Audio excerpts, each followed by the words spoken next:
Assalamualaikum warahmatullahi wabarakatuh. Alhamdulillahirrahmanirrahim. Wassalatu wassalamu ala asrofil anbiya'i wal mursalin Sayyidina wa maulana Muhammadin wa ala alihi wa sahbihi ajmain amma ba'du. Sebagai hamba Allah yang beriman, marilah kita panjatkan puji dan syukur kehadirat Allah Subhanahu wa taala yang telah memberikan kekuatan kesehatan lahir dan batin kepada kita semua, sehingga kita dapat berkumpul di tempat ini dalam rangka menghambakan diri kepada Allah Subhanahu wa taala.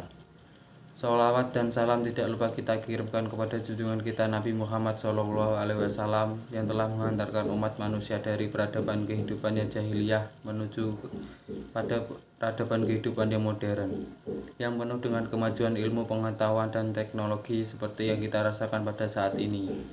Semoga kita semua termasuk hamba yang taat, yang berhak mendapatkan syafaat di hari akhir kelak. Amin. Perkenalkanlah saya pada kesempatan ini untuk menyampaikan topik yang berjudul Islam dan Iptek. Hadirin hadirat yang dirahmati Allah, ilmu pengetahuan dan teknologi merupakan dua sosok yang tidak dapat dipisahkan satu sama lain. Ilmu adalah sumber teknologi yang mampu memberikan kemungkinan munculnya berbagai penemuan rekayasa dan ide-ide. Adapun teknologi adalah terapan atau aplikasi dari ilmu yang dapat ditunjukkan dan dalam hasil nyata yang lebih canggih dan dapat mendorong manusia untuk berkembang lebih maju lagi. Sebagai umat Islam, kita harus menyadari bahwa dasar-dasar filosofis untuk pengembangan ilmu dan teknologi itu bisa dikaji dan digali dalam Al-Quran, sebab kitab suci ini banyak mengupas keterangan-keterangan mengenai ilmu pengetahuan dan teknologi. Seperti kita ketahui, teknologi kini telah merembet dalam kehidupan kebanyakan manusia, bahkan dari kalangan atas hingga menengah ke bawah sekalipun, di mana upaya tersebut merupakan cara atau jalan di dalam mewujudkan kesejahteraan dan meningkatkan harkat dan martabat manusia.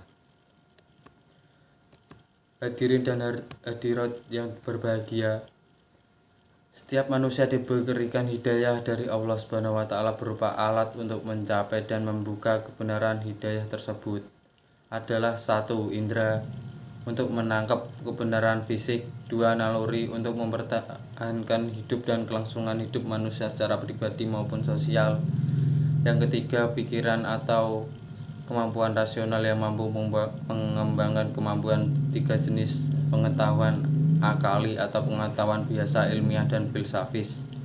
Akal juga merupakan 5 penghantar untuk menuju kebenaran tertinggi. 4. Imajinasi, daya khayal yang mampu menghasilkan kreativitas dan menyempurnakan pengetahuannya. 5. Hati nurani, suatu kemampuan manusia untuk dapat menangkap kebenaran tingkah laku manusia sebagai makhluk yang harus bermoral. Dalam konsep Islam, pada dasarnya kita tidak ada pemisahan yang tegas antara ilmu agama dan ilmu non-agama. Sebab pada dasarnya ilmu pengetahuan yang dikembangkan manusia merupakan jalan untuk menemukan kebenaran Allah itu sendiri. Sehingga iptek menurut Islam haruslah bermakna ibadah. Yang dikembangkan dalam budaya Islam adalah bentuk-bentuk iptek yang mampu menghantarkan manusia meningkatkan derajat spiritualitas martabat manusia secara ilmiah. Bukan iptek yang merusak alam semesta, bahkan membawa manusia ke tingkat yang lebih rendah martabatnya. Hakikat penyikapan iptek dalam kehidupan sehari-hari yang islami adalah memanfaatkan perkembangan iptek untuk meningkatkan martabat manusia dan meningkatkan kualitas ibadah pada Allah Subhanahu wa taala. Kebenaran iptek menurut Islam adalah sebanding dengan kemanfaatan iptek itu sendiri. Para sarjana muslim berpandangan bahwa yang disebut ilmu itu tidak hanya terbatas pada pengetahuan atau knowledge dan ilmu sains, melainkan ilmu oleh Allah dirumuskan dalam Lauhil Mahfuz yang disampaikan kepada kita melalui Al-Quran dan As-Sunnah. Ilmu Allah itu melingkupi ilmu manusia tentang alam semesta dan manusia sendiri. Jika bila diikuti jalan pikiran ini, maka dapatlah kita pahami bahwa Al-Quran itu sendiri sumber pengetahuan dan ilmu pengetahuan manusia. Seandainya penggunaan satu hasil teknologi telah melalaikan seorang dari zikir dan tafakur serta menghantarkan kepada keruntuhan nilai-nilai kemanusiaan, maka kita itu bukan hasil teknologinya yang mesti ditolak, melainkan kita harus memperingatkan dan mengarahkan manusia yang menggunakan teknologi itu. Jika hasil teknologi sejak semula diduga dapat mengalihkan manusia dari jati diri dan tujuan penciptaan sejak dini pula, kehadirannya ditolak oleh Islam. Karena itu menjadi suatu persoalan besar bagi martabat manusia mengenai cara memadukan kemampuan mekanik demi penciptaan teknologi dengan pemeliharaan nilai-nilai fitrahnya. Kesenian Islam tidak harus berbincang tentang Islam. Ia tidak harus berupa nasihat langsung atau anjuran berbuat kebaikan, bukan juga penampilan abstrak tentang akidah. Seni yang islami adalah seni yang menggambarkan wujud ini dengan bahasa yang indah serta sesuai dengan cetusan fitrah. Seni Islam adalah ekspresi tentang keindahan wujud dari sisi pandangan Islam tentang alam, hidup, dan manusia yang mengantar menuju pertemuan sempurna antara kebenaran dan keindahan.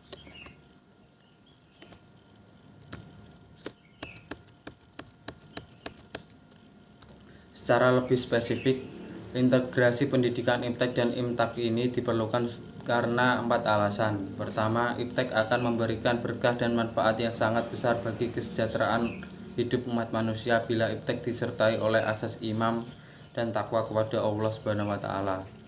Sebaliknya, tanpa asas IMTAK, IPTEK bisa disalahgunakan pada tujuan-tujuan yang bersifat destruktif. IPTEK dapat mengancam nilai-nilai kemanusiaan. Jika demikian, IPTEK hanya absah secara metodologis, tetapi batil dan miskin secara maknawi.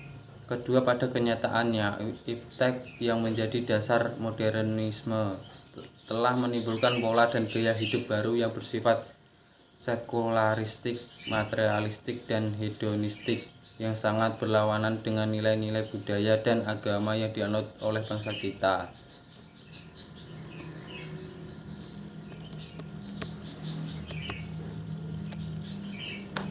Ketiga, dalam kehidupannya manusia tidak hanya memerlukan kebutuhan jasmani, tetapi juga membutuhkan imtak dan nilai-nilai surgawi atau kebutuhan spiritual. Oleh karena itu, penekanan pada salah satunya hanya akan menyebabkan kehidupan menjadi pincang dan berat sebelah dan menyalahi hikmat kebijaksanaan Tuhan yang telah menciptakan manusia dalam kesatuan jiwa dan raga, lahir dan batin, dunia dan akhirat. Keempat, imtak menjadi landasan dan dasar paling kuat yang akan menghantarkan manusia menggapai kebahagiaan hidup. Tanpa dasar imtak, segala atribut duniawi serta harta, pangkat, imtak, dan keturunan tidak akan mampu alias gagal menghantarkan manusia meraih kebahagiaan. Kemajuan dalam semua itu tanpa iman dan upaya mencari ridho Allah Subhanahu wa taala hanya akan menghasilkan fata morgana yang tidak menjanjikan apa-apa selain bayangan palsu. Hal itu sesuai dengan firman Allah Subhanahu wa taala dalam Al-Qur'an yang artinya, dan orang-orang yang kafir amal-amal mereka adalah laksana fata morgana di tanah yang datar yang disangka air oleh orang-orang yang dahaga, tetapi tidak didatangi air itu.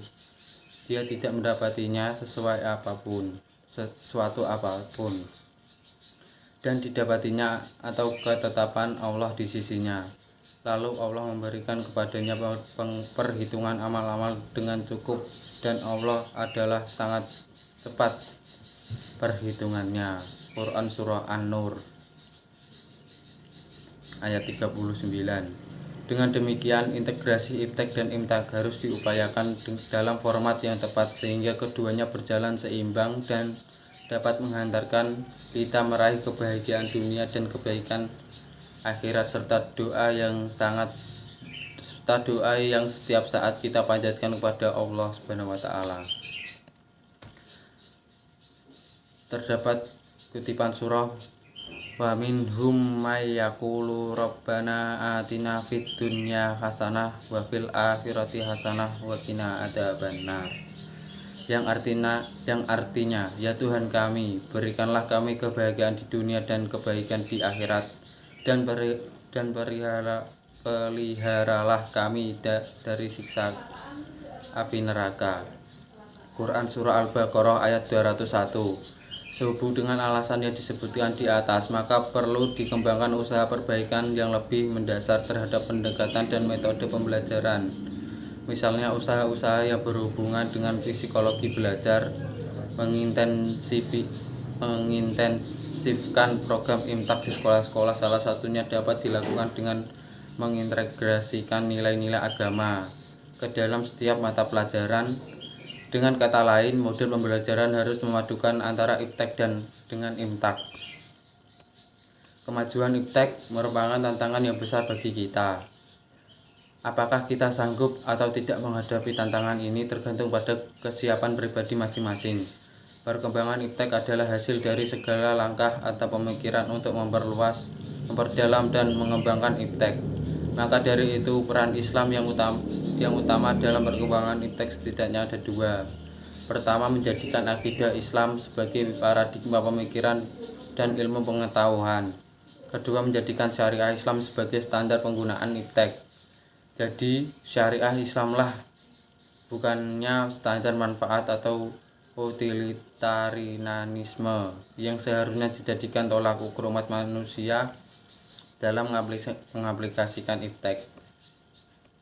Oleh karena itu, marilah kita semua, baik yang tua maupun yang muda, agar dapat mewujudkan IMTAK dan IPTEK secara seimbang di negeri yang tercinta ini, yaitu Indonesia, yakni melalui peningkatan kualitas sumber daya manusia, potensi, perbaikan sistem ekonomi, serta menerapkan budaya zakat, infak, dan sedekah. Insya Allah, dengan menjalankan syariat Islam dengan baik dan teratur, kita dapat memperbaiki kehidupan bangsa ini secara perlahan. Demikian yang dapat saya sampaikan pada kesempatan ini. Semoga dapat bermanfaat bagi kita semua dan dapat kita aplikasikan dalam kehidupan sehari-hari.